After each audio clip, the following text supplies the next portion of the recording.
The coronavirus pandemic continues, and Andrew Cuomo, in the words of Don Lemon, who is making people turn Cuomo-sexual, has come under fire recently for his handling of the coronavirus pandemic. We'll have that and more on this episode of The WireTap.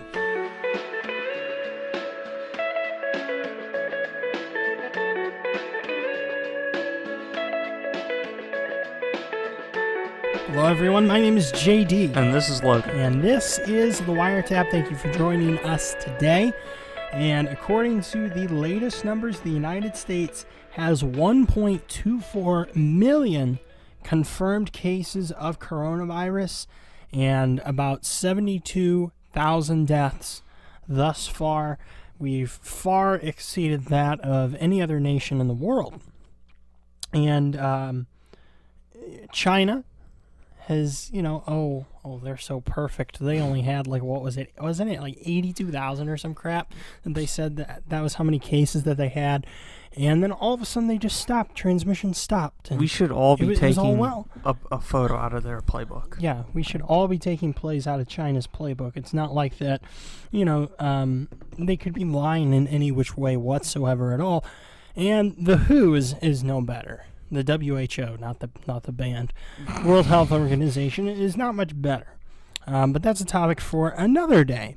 But that's just where we are right now in our coronavirus pandemic. And I wanted to touch on something, and this comes from Pix11. It's a New York news organization there. This is Corey Crockett. This was a piece written yesterday, May 5th. And headline: health workers that volunteered to come to New York during pandemic have to pay the state income tax. Surprised? And this comes from Andrew Cuomo. No. And it says healthcare workers that came to New York to help fight the coronavirus pandemic at its epicenter will have to pay state taxes. Now, Cuomo said this yesterday. He said, "We're not in a position to provide any subsidies right now because we have a $13 billion deficit. So there's a lot of good things I like to do, and if we get federal funding, we can do, but it would be irresponsible for me to sit here looking at a $13 billion deficit and say I'm going to spend more money when I can't even pay the essential services."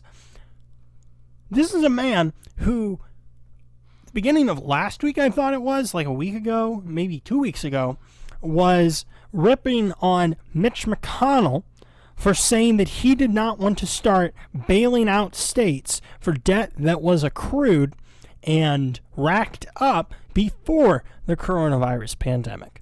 Mitch McConnell didn't want to do that, and Cuomo specifically addressed that issue about a week or two ago, attacking Mitch McConnell, saying that New York, and this is paraphrasing, but that New York essentially puts more money in the pot than Mitch McConnell's state. That they put more in than they take out. He said the same thing to Rick Scott last week about Florida. Yeah. And that basically his state of New York is bailing out the poor state of Kentucky and blah, blah, blah, blah, blah. But basically, I put in more than I take out. So Mitch McConnell really has no room to talk about bailing out states, which is a very facetious argument on a variety of levels, considering, for one, the income level of those in New York. It is artificially inflated compared to Kentucky anyway, given New York's $15 minimum wage. So everyone's income and the cost of living, everything like that, is artificially inflated anyway, for one. And for two, you have many rich businessmen, just the leftist elite living in New York, whether it be businessmen, celebrities, whoever else, whatever corporations. So that also plays into how much is paid due to the high level of taxes that those people have to pay anyway. Well, Cuomo's argument, it's right out of the Democratic playbook. If you're not a woman, then you can't talk about abortion issues and you can't propose any bills. If you're not black, you can't do anything with criminal justice. If you're not aligning with the correct, demographic, then you don't have a say on certain issues. And in this case, it's that same line of thought in that, if you're not aligned with my ideology, and if you're not, aligning with this set of principles and the way that this is, then, what room do you have to talk?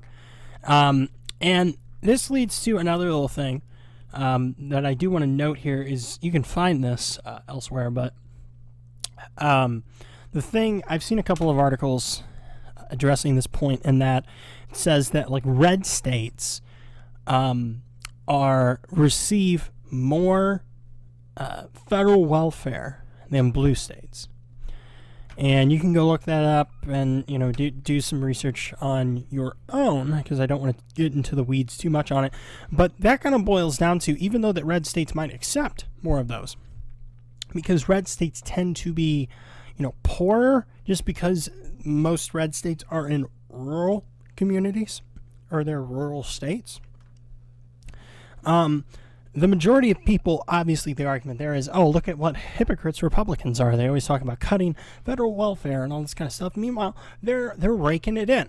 Well, the thing is that even though that might be the case in states typically that Republicans control, or that are Republican strongholds, it's actually Democrat and left voters that are by and large the recipients of that welfare in red states. A leftist is a leftist, no matter if he's in Texas or in New York. You can change the ballpark, but either way, they're the same ball player. Mm-hmm. But addressing this specifically, the thing about paying taxes, how hypocritical, which is what we were talking about with the thing that he said a couple weeks ago to Mitch McConnell, is how hypocritical. We have $13 billion in deficit, so we don't really want to pay. We don't really want to waive the income taxes on these workers that just a short few weeks ago, I was on TV begging and pleading during my press conference for, if you are a healthcare worker, if you're retired or you're out of work right now, or whatever it might be, and you live in New York or you live in New Jersey or Connecticut, come to New York to help us address this pandemic. Come help us. We are in need of medical personnel. And then now you're going to be screwed because, well, you technically earn income in New York, so we're going to have to smack you with some of those famous taxes that we got. What the crap? These people come out of retirement, they risk their lives to come and to help your state. Some of them have to renew their medical license. Yeah, they travel from all across the fruited plain, and you're still going to screw them. You're still going to put taxes on it. You better hope that you don't have this resurgence in the fall. You better hope that you're prepared for that, if that were to happen, and that you don't need people like you did this time to come out of the woodwork to help you. Because let's just call a spade a spade. That's a pile of crap. Mm-hmm. If you're calling people to come to your state, you're not even going to waive the income taxes on what they earned for compensation for coming to help you, for helping to save your skin and make you look good, and you're still going to turn around and give them, stick it in their aft end. One of the highest tax rates in the entire United States. Exactly. And they still have a $13 billion deficit. What is happening there? Exactly. You have the highest tax bracket. With the highest taxes, and that's why that number that he threw out is so facetious, because he's like, well, we put so much into the federal pot. Well, for one, you have quite a large population. For two, it's the kind of people who live in New York. And for three, your tax rate. Now, I mean, the state tax rate is a little bit different, but still, the number... It's just a facetious argument. The type of people who live in New York, of course, they're going to pay more in federal taxes. Exactly. The type of people, you have celebrities all in there. You have Donald Trump living there. You should be swimming in tax revenue. Exactly. And even the state revenue, even though the federal and the state revenue is different, your state is in $13 billion of debt. That's why I'm glad I live in the good old state of Missouri, to where we have a balanced budget amendment in our Constitution, where we have to balance the budget. This is how much we receive in revenue. This is how much our budget is for this year. It's a 1-to-1 ratio. So that way we don't wind up in this situation to where we have $10 billion, $13 billion in debt. And that's just one of the many reasons. And the gun laws is why I'm glad I live in the good old state of Missouri. There was something I wanted to address also. And it was, you might have seen this from a couple of weeks ago, because this was actually, I'm looking at the Daily Beast because this kind of got my dander up. This is from April 22nd. Now, I don't know if you remember this, but Cuomo had said that if you were unhappy with the businesses being shut down and the measures taken for coronavirus, go get a job as an essential worker. You know, if you're unhappy that your business is considered non-essential, go get a job as an essential worker. Now, I want to specifically address just something that the Daily Beast, how they reported this. Now, the Daily Beast is an absolute rag of a publication. We all know this. But it says here, addressing the protesters outside the Capitol, Cuomo said, the illness is death. What's worse than that? This isn't just about you. It's about we. It's about the collective. Doesn't that feel good? But that's always what progressives talk about anyway. But this is a little different. This is about pandemic. So I'll let that slide. But then this is what the Daily Beast says, quote, he half jokingly added that if New Yorkers are so desperate to work amid the virus, they should go get a job as an essential worker. Now, let's roll the tape of what he actually said, and you can make that determination for yourself. Is there a fundamental right to work if the government can't get me the money when I need it? Is there a fundamental right you want to go to work? Go take a job as an essential worker. Do it tomorrow. Right? You're working. I am. You're an essential worker. So go take a job as an essential worker. But the people aren't hiring because of the pandemic. No, there are people hiring. You can get a job as an essential worker. So now you can go to work and you can be an essential worker and you're not going to kill anyone. Now, Chris Cuomo, it's a good thing that he did not take a job as a comedian, or that he's not in the comedy industry, because if that is joke, if that's half jokingly, as the Daily Beast puts it, that was a terrible joke. You know, because that was not delivered in any which way to indicate that was a joke. That I don't necessarily know if that was 100% serious, but he's obviously irritated. He's obviously frustrated at the question. And as a leader, is that something that you say, to your constituents? You know you have a zener when the entire press room is just silent. Yeah, he really knocked him dead with that one. You could hear their laughter in the background if you really listened closely, because it was such a funny joke. It was hilarious. It was absolutely hilarious.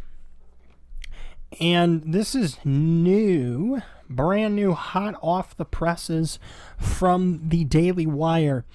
This is from today. Headline, Cuomo scolds anti-lockdown protesters. Quote, you don't have the right.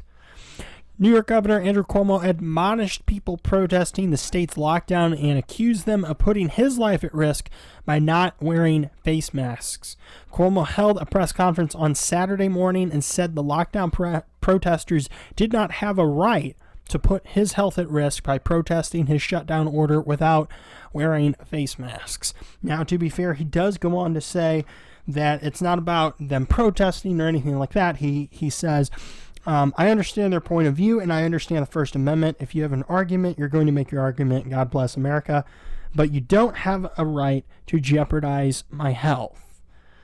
And his point is that they're not wearing face masks, and that's jeopardizing his health and the health of other people while they were protesting. An interesting thing that I find is that they say that everybody has to have a face mask, right? Sure.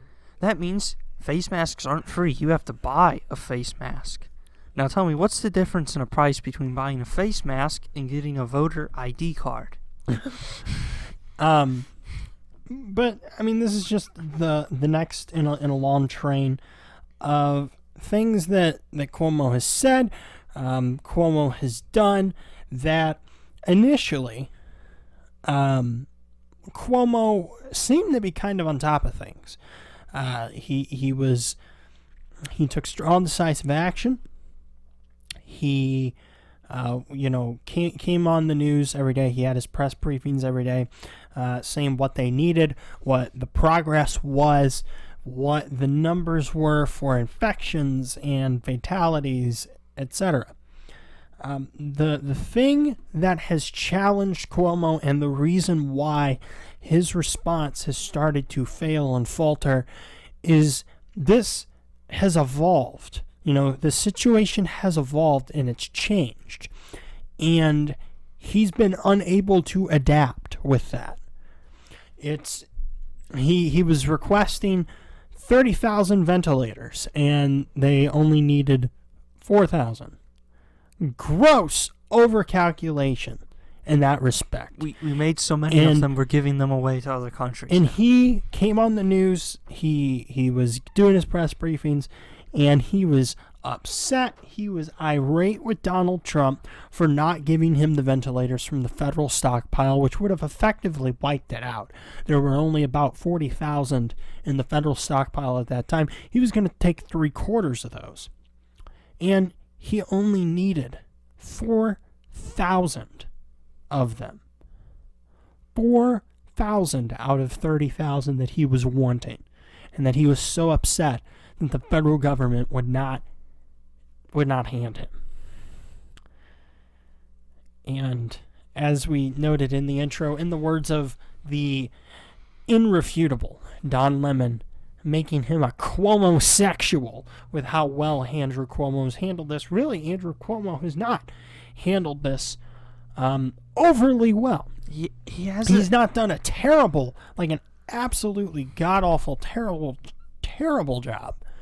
But it's not spectacular. It's nothing great. It's like it's average, and it's not even necessarily a good average. He's on the low end. Like, if you were to give him a grade, it would probably be a C-, hanging him around a D+.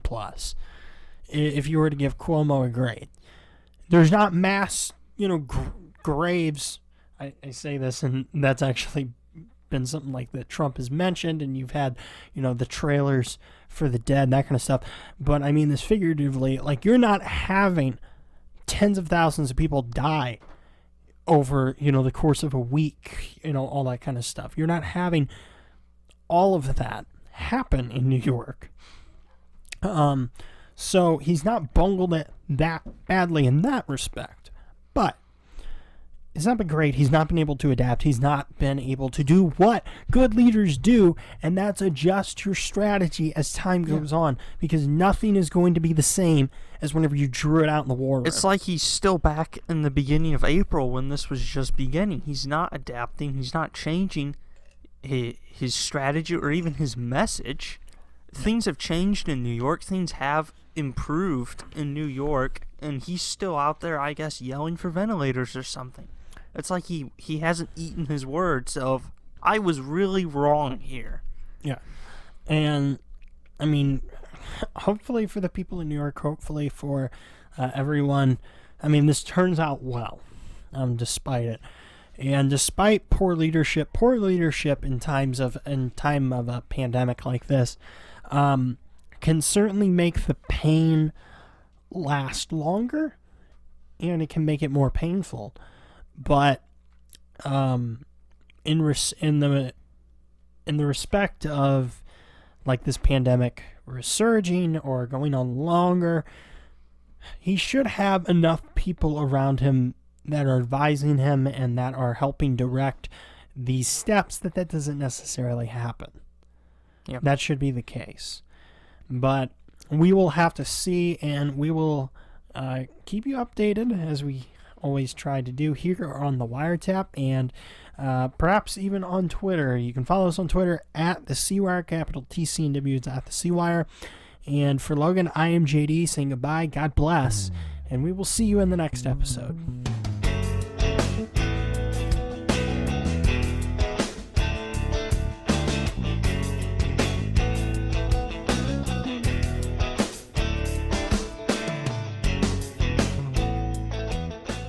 It's a Trump train whistle.